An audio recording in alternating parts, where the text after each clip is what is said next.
विश्व 24 न्यूज हर पल आपके साथ। शांत। महाराष्ट्राच्या तमाम जनतेला आज विजयादशमीच्या दसऱ्याच्या आणि धर्मचक्र परिवहन दिनाच्या मी मनापासून शुभेच्छा देतो। 2 वर्ष कोविड संसर्गाच्या संकटात आपलं गेलं। त्या 2 वर्षात अनेक संकट पाहिली। आज विजयादशमीच्या निमित्तानं आई जगदंबेच्या चरणी, प्रभू वैद्यनाथाच्या चरणी, बाबांच्या चरणी तीच प्रार्थना करतो। 2 वर्षातली जी काही आम्ही संकट पाहिली, ती संकट भविष्यात आम्हा कुणावरही येऊ नये। महाराष्ट्राच्या तमाम जनतेमध्ये सुख समृद्धीचं, आयुआरोग्याचं आणि त्यांच्या स्वप्नपूर्तीचं येणारा काळ आम्हाला आई जगदंबेने द्यावा। आजचा दसरा आपण साजरा करत असताना मधल्या काळात महाराष्ट्रात त्यातले त्यात मराठवाड्यानं, विदर्भानं जी अतिवृष्टी, पूर, ढगफुटीचं संकट शेतकऱ्यांनी पाहिलं।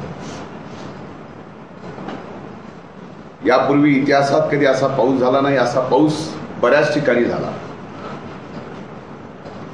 त्यामुळे शेतकरी सुद्धा आज दसरा साजरा करेल का नाही अशी परिस्थिती काही दिवसापूर्वी होती। आजही शेतकरी अडचणीत आहे, पण त्या शेतकऱ्यांसाठी महाविकास आघाडी सरकारनं, राज्याचे माननीय मुख्यमंत्री उद्धवजी ठाकरे साहेब, राज्याचे माननीय उपमुख्यमंत्री अजितदादा पवार साहेब यांनी 10,000 कोटी रुपयाचं पॅकेज राज्यातल्या या पूरग्रस्त आणि अतिवृष्टीच्या बाधित झालेल्या शेतकऱ्यांसाठी दिलं। त्याबद्दल मी महाविकास आघाडी सरकारचं, माननीय मुख्यमंत्र्यांचं, माननीय उपमुख्यमंत्र्यांचं मी मनापासून आभार या ठिकाणी आज विजयादशमीच्या निमित्तानं मानतो।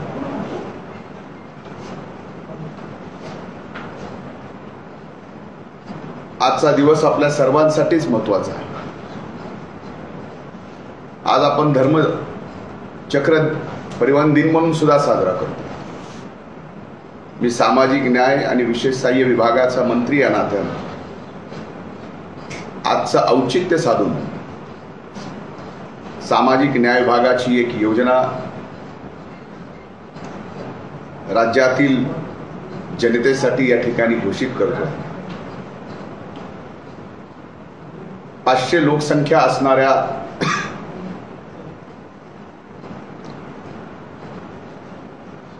वस्तीमध्ये, ग्रामपंचायतीमध्ये अद्यावत संविधान भवन बांधण्यात येईल याचा शासन निर्णय झाला। अगदी परमपूजनीय डॉक्टर बाबासाहेब आंबेडकरांच्या पुतळ्यासहित ते वाचनालयापासून ई वाचनालयापर्यंत त्या सर्व सुविधा त्या संविधान भवनमध्ये असतील। या वर्षापासून आपण या संविधान भवन बांधण्याचा कार्यक्रम चालू करतो आहे। तसेच आता मला कळालं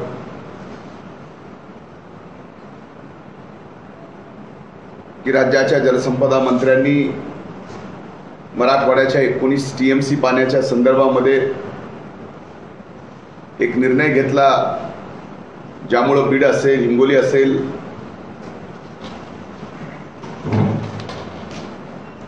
या जिल्ह्याला याचा फार मोठा फायदा होणार आहे। मी त्यांचेही आभार या ठिकाणी व्यक्त करतो।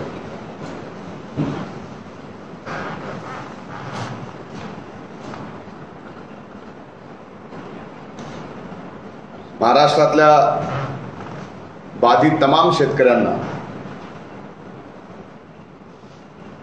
महाविकास आघाडीचा एक मंत्री या नात्यानं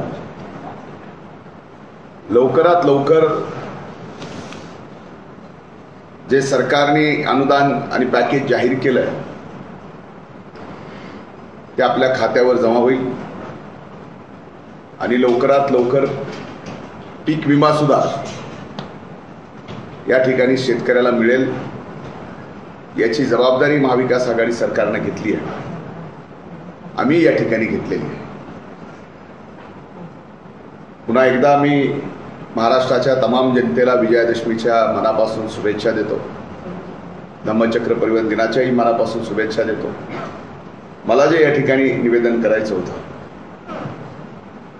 ते माझं निवेदन संपलं. आता आपण या ठिकाणी आपल्याला काही विचारायचं असेल, काही प्रश्न असतील. आपण आता जलसंपदा मंत्र्यांचं नाव घेतलं तर ते दौऱ्यावर होते बीड जिल्ह्याच्या, आणि ते ज्यावेळेस आले त्यावेळेस आपण कशा पद्धतीने फुलं टाकले, त्यांच्यावरती हार घातले, याच्यावरती पंकजाताईंनी टीका केली. त्यांचं म्हणणं की आम्ही भगवान बाबावरती पुष्पवृष्टी केली, कुणाच्या तरी नेत्याची चमचेगिरी करण्यासाठी फुलं नाही.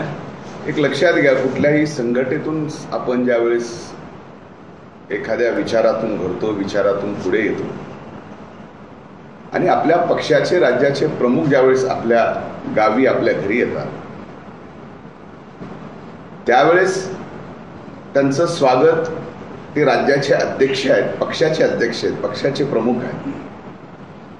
आपण आपल्या पक्षाच्या प्रमुखांचं त्या पद्धतीने स्वागत करतो. एक कार्यकर्ता म्हणून मला ही सवय आहे आणि कार्यकर्ता म्हणून जो इथपर्यंत येऊन घडतो त्याला पक्ष, पक्ष संघटना, पक्षाचं नेतृत्व याची पूर्णपणानं जाणीव असते. त्या जाणीवेतून मी माझ्या राज्याच्या अध्यक्षांचा स्वागत केलं, अभूतपूर्व केलं. आणि हे मी केलं नाही तर परळीच्या जनतेने रस्त्यावर उतरून स्वागत केलं आणि ते एक पक्षाचा कार्यकर्ता म्हणून मला त्याचा अभिमान आहे. कुणाला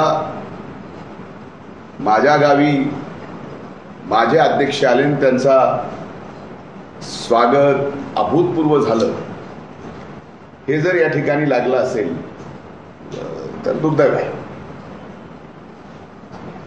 पण आपल्या मंत्रिपदाविषयी सुद्धा त्यांनी असं स्पष्ट आरोप केला की ते मंत्रिपद आपण आता किरायाने दिले, भाड्याने दिले. म्हणजे त्याही गेल्या 5 वर्षात मंत्री होत्या. आजच्या भाषणामध्ये चा उल्लेख तुम्ही कदाचित बोलत असाल. त्यांनी भाषणात एक गोष्ट कबूल केली, मंत्रिपद किरायाने दिले हे बोलल्या. पण त्या मंत्री असताना बीड जिल्ह्यातील आणि त्या सभेला आलेल्या बहुसंख्य ऊसतोड मजुरांच्यासाठी त्या मंत्री असताना न्याय देता आला नाही हे त्यांनी स्वतः कबूल केलं. मग त्यावेळेस त्यांचं मंत्रिपद हे त्यांनी कुणाला किरायाने दिलं होतं का?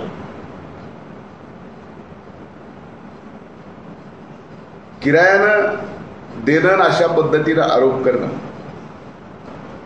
हे 5 वर्ष मंत्री राहिलेल्या पालकमंत्री म्हणून त्यांनी इथं काम केलेलं हा केविलवाना प्रकार आहे. जनतेला माहिती आहे की या ठिकाणी या 2 वर्षामध्ये एवढी संकट असताना सुद्धा मंत्री म्हणून, पालकमंत्री म्हणून आम्ही काय कामं करतो.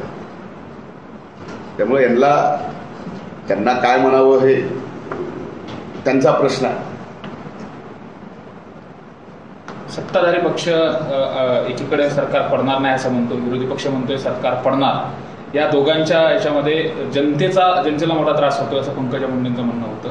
नेमकं सरकार पडणार न पडणार ह्याच्यापेक्षा जनतेचे प्रश्न सोडवा असं त्यांनी सांगितलं. नाही तर त्यांनी अगोदर त्या स्वतः कुठे आहेत, म्हणजे सत्ता पक्षात आहेत का विरोधी पक्षात आहेत, कुठली तरी एक भूमिका घेऊन या ठिकाणी.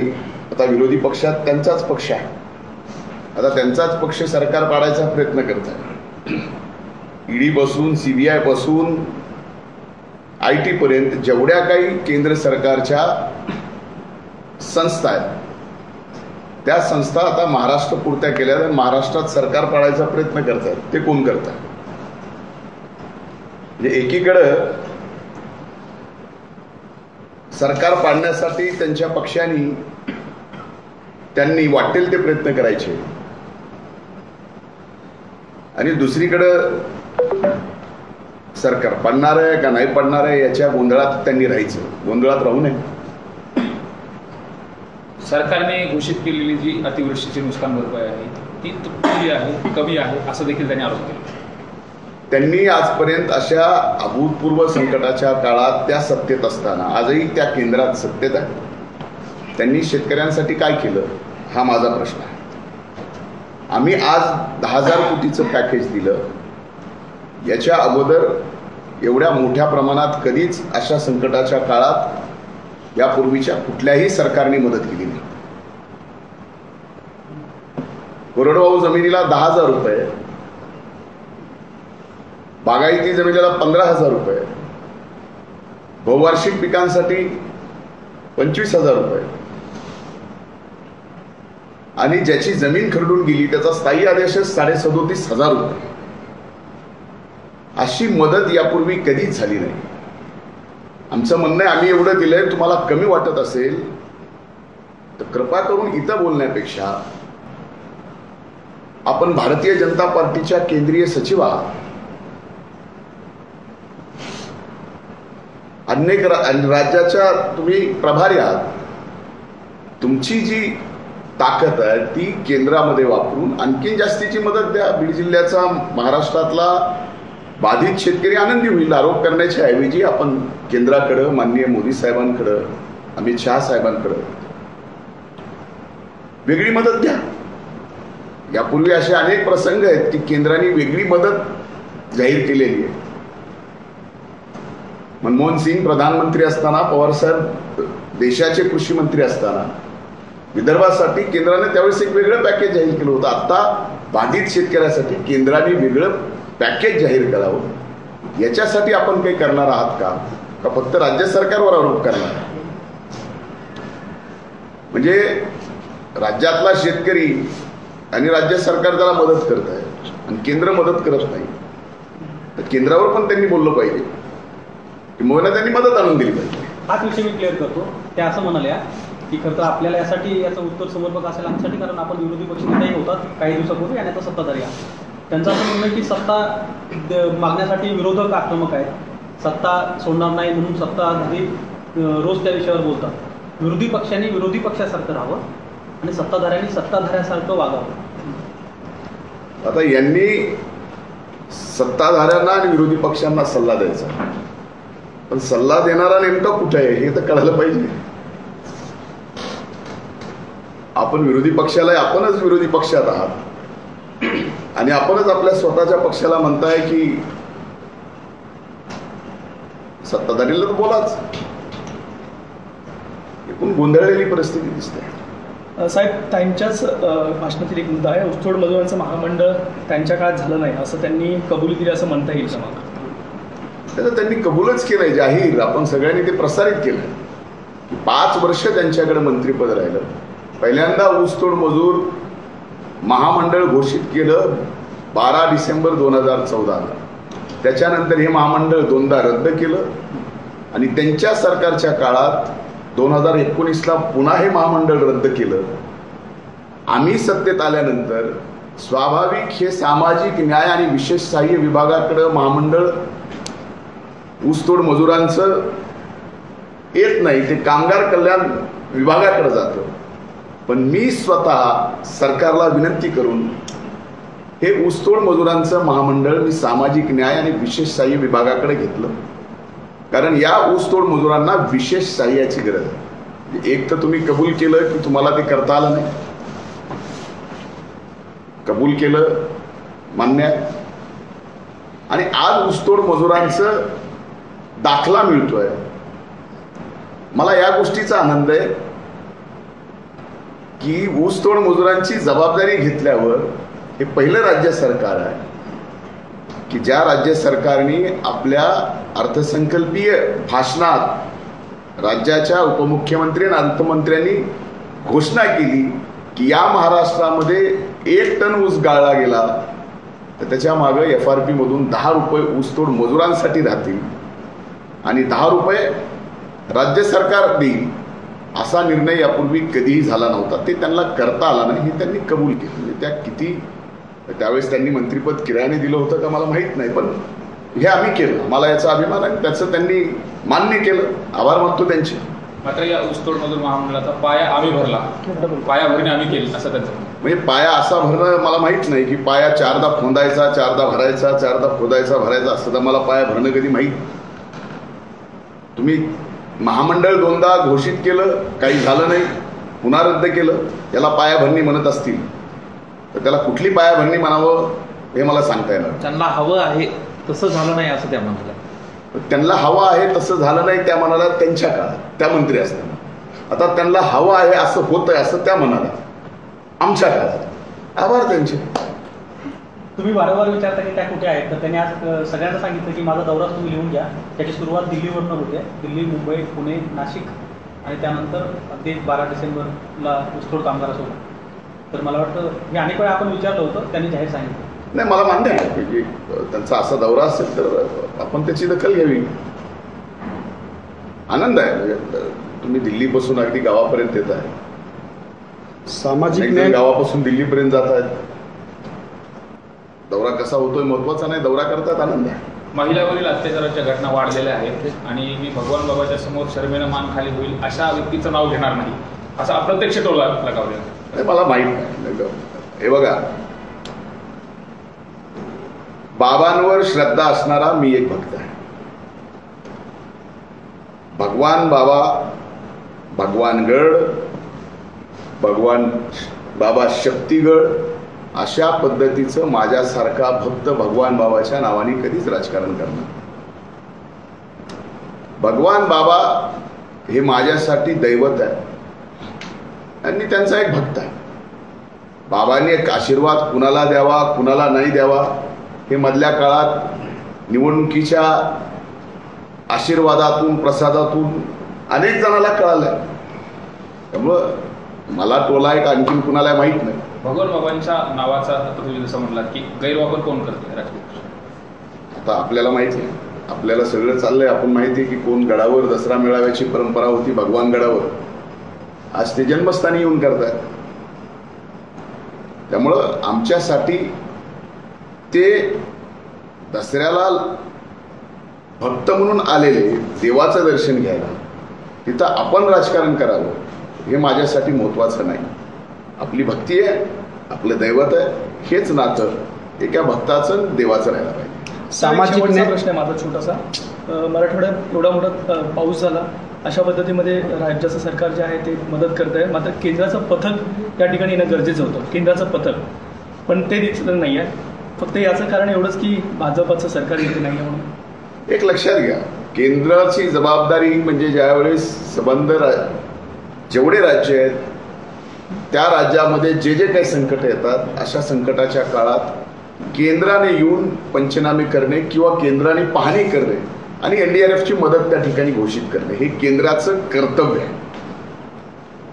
एवढं मोठं संकट आलं, भारतीय जनता पार्टीचं केंद्रामधलं सरकार आणि त्या यंत्रणेतला कुणीही पाहायला सुद्धा आलं नाही. याचा अर्थ त्यांचं शेतकऱ्यांवरचं प्रेम किती आहे हे कळतं. एकीकडे तुम्ही महाराष्ट्रात येत नाही, पाहणी करत नाही, मदत घोषित करत नाही, दुसरीकडे लखीमपूरमध्ये आंदोलन करणाऱ्या शेतकऱ्यावर केंद्रीय मंत्र्यांचा मुलगा गाडी घालून चिरडून मारतो. ही शेतकऱ्यांची अवस्था आज भारतीय जनता पार्टीने आणि केंद्रातल्या सरकारने करून ठेवलेली आहे.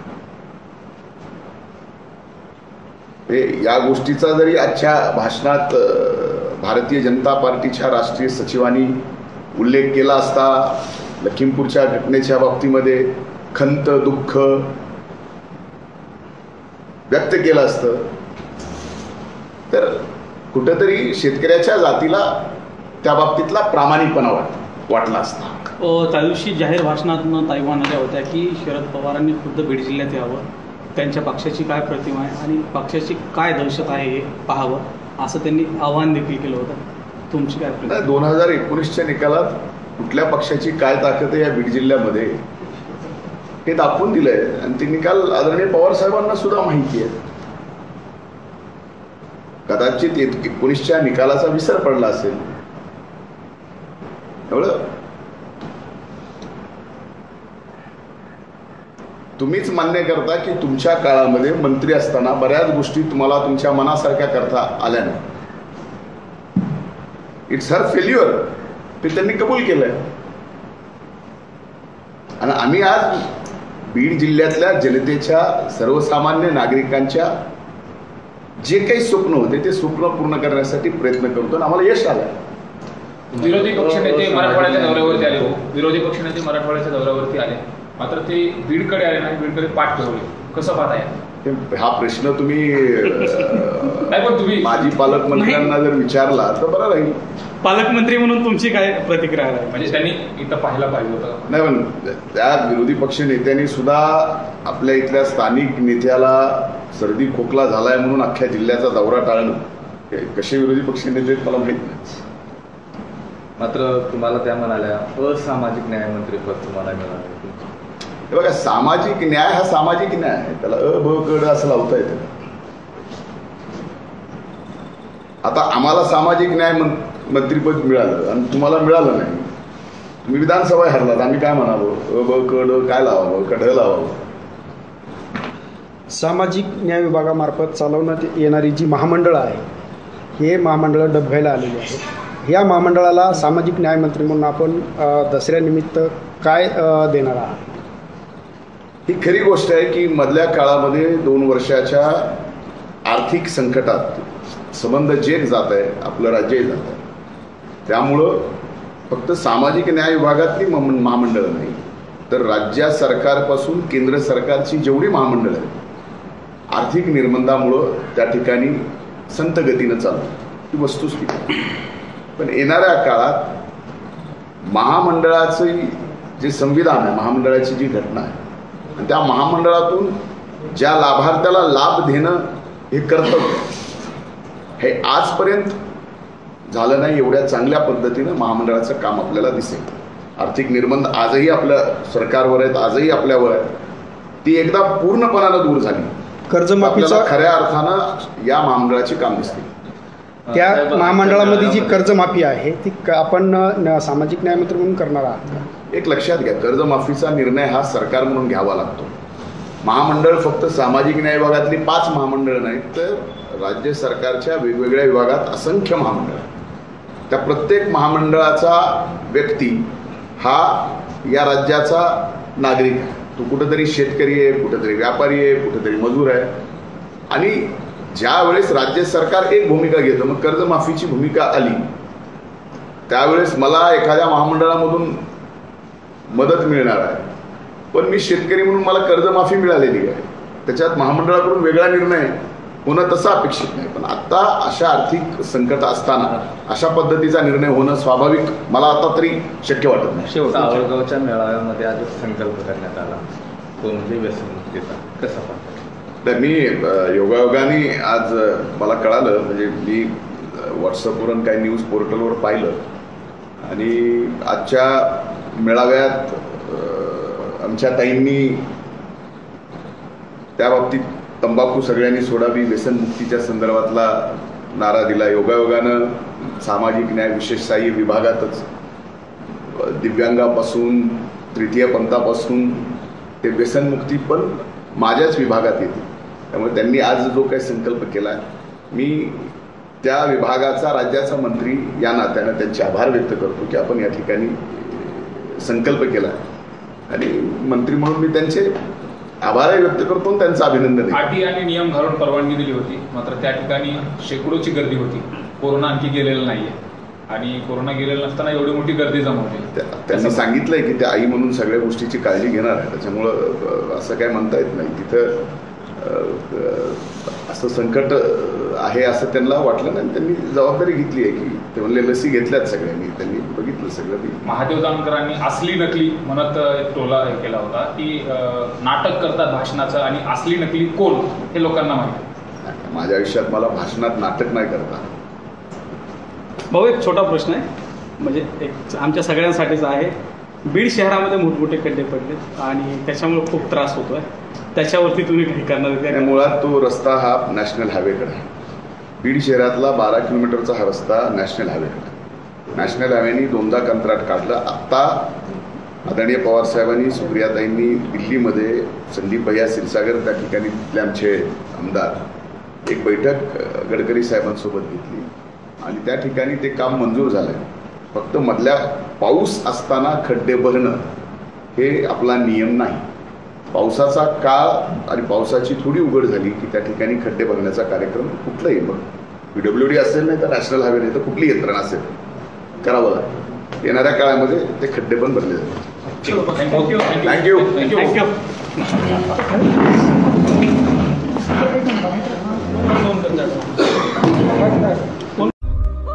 राज्यातील महत्त्वाच्या आणि आपल्या भागातील ताज्या बातम्या पाहण्यासाठी आजच आमच्या विश्व 24 न्यूज चॅनलला यूट्यूबवर सबस्क्राईब करा आणि बेल आयकॉन प्रेस करा.